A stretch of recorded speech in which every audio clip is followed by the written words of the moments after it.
this is Steve Kim from Snack.com and the 3 Knockdown Rule, and you're locked into Come Box with Chan with Lady Chan. Hey guys, well, the looking human is entered the building. Shall I move up to 154? Because I don't look that impressive, or was my opponent underestimated and not what was advertised on the tin? So, JARON boots ENNIS beats... I got to stop fucking about sometimes. JARON boots ENNIS beats CHUKHADZHIAN in a unanimous points decision in el edificio. So, okay. So, boots ENNIS comes in the ring... looking as he does, like he had G Herbo coming through, looking all cool. You got CHUKHADZHIAN. This is the rematch, by the way, for the IBF. This is the title defense for Boots. Last time what we saw, CHUKHADZHIAN was on the back foot, pedaling, moving, not really engaging. No, he won rounds and. People say, Boots pitched a shutout in that fight. Not in my opinion, but I already knew from then. I was like, this guy is fucking a Decepticon. Transform. Buddhism. Boots came in, centered the ring, and so did CHUKHADZHIAN. I was like, hold up, wait a minute. He said he was going to fight a totally different style. But this was the polar opposite. CHUKHADZHIAN held center ring and went bang for bang with ENNIS. Literally some lovely pivoting. The angles that he would do, he would like hit Boots, like a 3-punch combo, pivot out, bang on the way out. Like, these Ukrainians, these Eastern Europeans, these Lomachenkos, these Usyks, these the Russians, the Baranchiks, the Uzbekistans, I said Usyk, didn't I? The Bivols, these people do not come to play. They have very extensive amateur careers, usually stay in the amateur system for a hot little minute, usually packing anything between 300 to 400 AMI fights behind them. CHUKHADZHIAN, if my memory serves me right, he's in like 25-2 now or something like that. When he first fought Boots, he was an undefeated fighter. Nobody knew who he was. We were like, who is this guy? We don't even know how to say your name. But it's actually CHUKHADZHIAN because, our Ukrainian friend told me so. CHUKHADZHIAN. Crazy that his name's Karen as well, isn't it? So basically, they was banging in the pocket. I said, this is not going to fare well for CHUKHADZHIAN. Guess what's going to happen? He's going to land on the canvas. He will. And little more did I say. And he ended up taking a knee. I think he took a knee in... I think it was in the mid-rounds because I joined Ring IQ's live show at just shortly after the knee. But it was a well thought out knee. It wasn't like, I don't know what I'm doing. He was getting pieced up and he said, you know what? I'm calling time on this. I'm taking a knee. See, experience is everything in fights. It's not all about the numbers. It's not always about the stats. It's not always about the resume. Yes, all of those things do make differences and do give us our informed opinion and allow us to make opinions and etc. But it's not everything. And his experience, you could see it tenfold. Boots was becoming very frustrated because he couldn't really pin down CHUKHADZHIAN, even though CHUKHADZHIAN was there. And at times, so he took the knee, but he got up on the 9 count, 8 count, got deducted a point for excessive holding, which he was, but it was still a strategy to smother the work of Boots. Boots was Listen, Boots got caught with some... Boots got caught even in the first round with, like, this left hook that always religiously found its way home. And Boots has got a chin. He's got a hell of a chin. He's a 5-star chin. He's got a 5-star chin for real, for real. So is CHUKHADZHIAN. And it was like, the thing that I have a problem with Boots is his defense. Listen, if Terence Crawford, tip-top shape Terence Crawford, landed that left hook on Boots, Boots would have been on the floor. CHUKHADZHIAN landed that left hook every single time he launched it, like religious amounts, right? And Boots didn't really have any answers for it. And I just think maybe he thought, I could take this power, it's fine, because Boots tried to carry on walking him down, but it didn't really fare well, the walking him down, because Boots got rocked quite a lot in this fight as well. This is the most I've ever seen Boots get rocked. To be honest, he really, really got rocked and got stumbled in this fight. They both got hurt. I would say CHUKHADZHIAN got hurt a little more than Boots, but Boots definitely, if that was a power shot guy, I mean, CHUKHADZHIAN's not feather-fisted, but he's not the biggest of punchers. Yeah, Boots, you can't afford to get hit like that moving forward. That's always been your Achilles heel. Your offense cannot always be your defense, especially at 54, where you're planning to go to. Stand by. Other than the IBF, compare that against what you'd expect Mario Barrios or another titleist in this division to do against that level of opponent. I mean, that does speak to his star power in the city, does it not? Yeah, I mean, you know, last time was obviously the return of big-time boxing in Philadelphia, and tonight, like you said, you know, we put a great card together. It was a great atmosphere.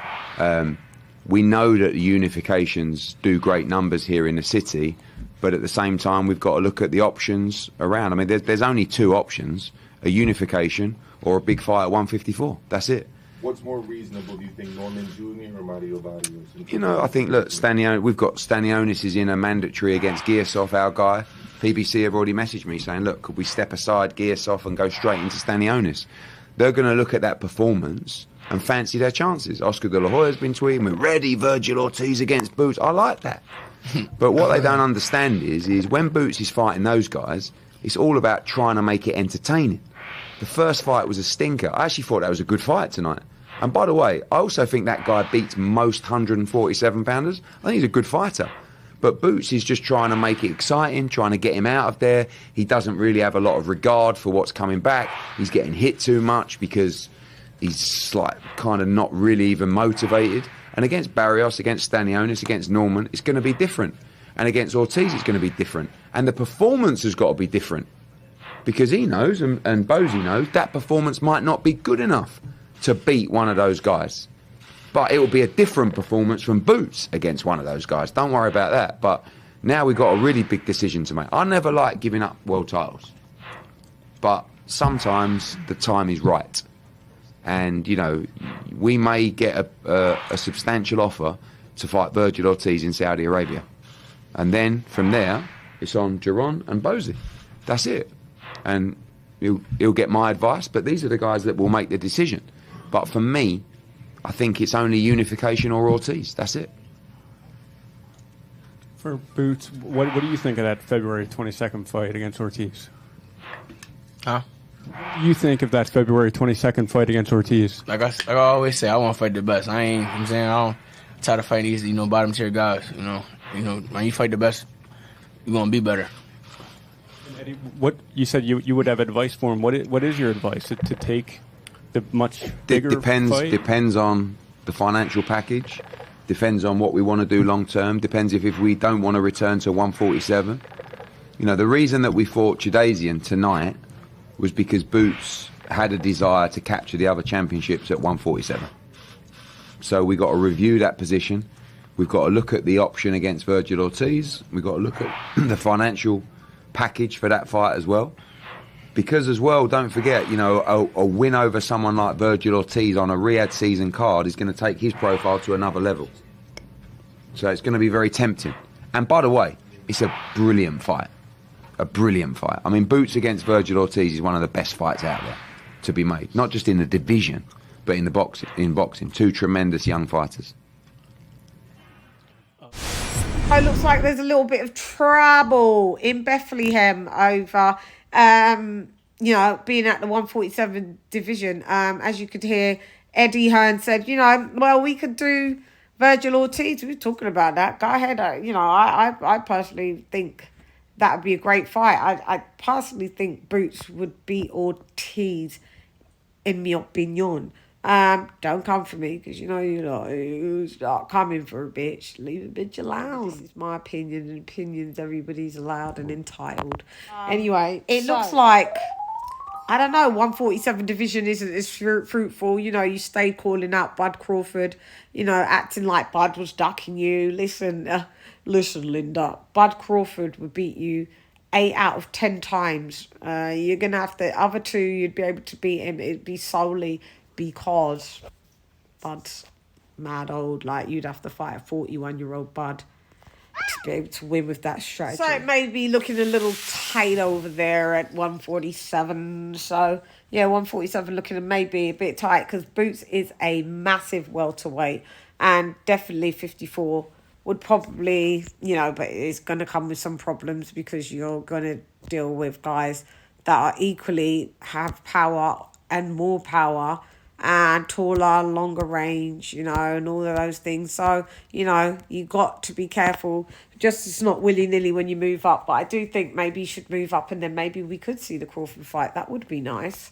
Yeah, anyway, Boots basically started to get very frustrated within this fight, and he just couldn't really pin down a CHUKHADZHIAN, made CHUKHADZHIAN bleed. You know, Boots wouldn't sit down when it was the end of rounds. You could see him and his dad, Bozy, literally looking very frustrated, and Boots looking very kind of sheepish and kind of embarrassed, because by the time it was the end of the fight, those guys in the crowd, they got out of Dodge. They got up, left the building. Boots brings out people, don't get me wrong. He bring them out. He does bring them out, but I mean, the way they left, they were. I don't think they was happy that their compadre did not score the knockout. Not everyone you can knock out, though. You know what I mean? People that know boxing, not every styles makes fights. As cliche as it sounds, not everybody can get people to leave the building. But hey ho, yeah. So I mean,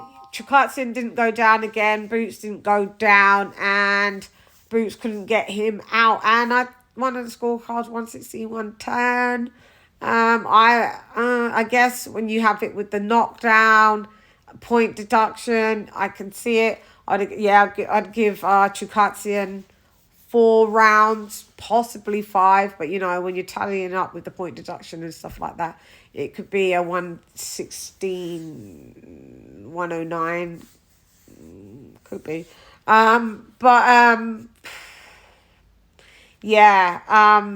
Boots has a lot of things to work on. He's got things to decide. But all in all, he got the W. Didn't look the greatest. But, I mean, CHUKHADZHIAN, I think he is very underrated. Great fight. He's a hell of a fighter. He's a 5-star fighter. But yeah, sometimes that's why clout chasing, it can go a bit wrong. And God can humble you sometimes and be like, now, JARON. So a load of our favourite fighters have all been made to look human. It's not the end of the world. He got the W, and that's what matters. Anyway, I thought I'd bring it from me to you, from you to me. I could have went more in depth. I mean, I guess CHUKHADZHIAN had some very nice combos. Let me give him that. Some mini shoe shining moments. Like I said, those left hook, right hook. Just Boots doesn't seem to. There wasn't that many a body shot. And that's, you want to stop movers, hit them to the body. Religiously is what I'm saying. That will slow him down. But I mean, there was good combos. There was good shots from both fighters. Boots has got a hell of a lot of power. and it was a nice fight to watch this time. Better than their first fight. So shouts out to them. Congratulations to JARON Boots Ennis, who beats in the rematch in a successful IBF title defense CHUKHADZHIAN. Commiserations, sir. It was great. Kind of like a moral victory, I guess. You know, shouts out to y'all. Anyway, I'm gone. Hey girl, it's Lady Shan, rep nonetheless. Come back to Shan. Gyan.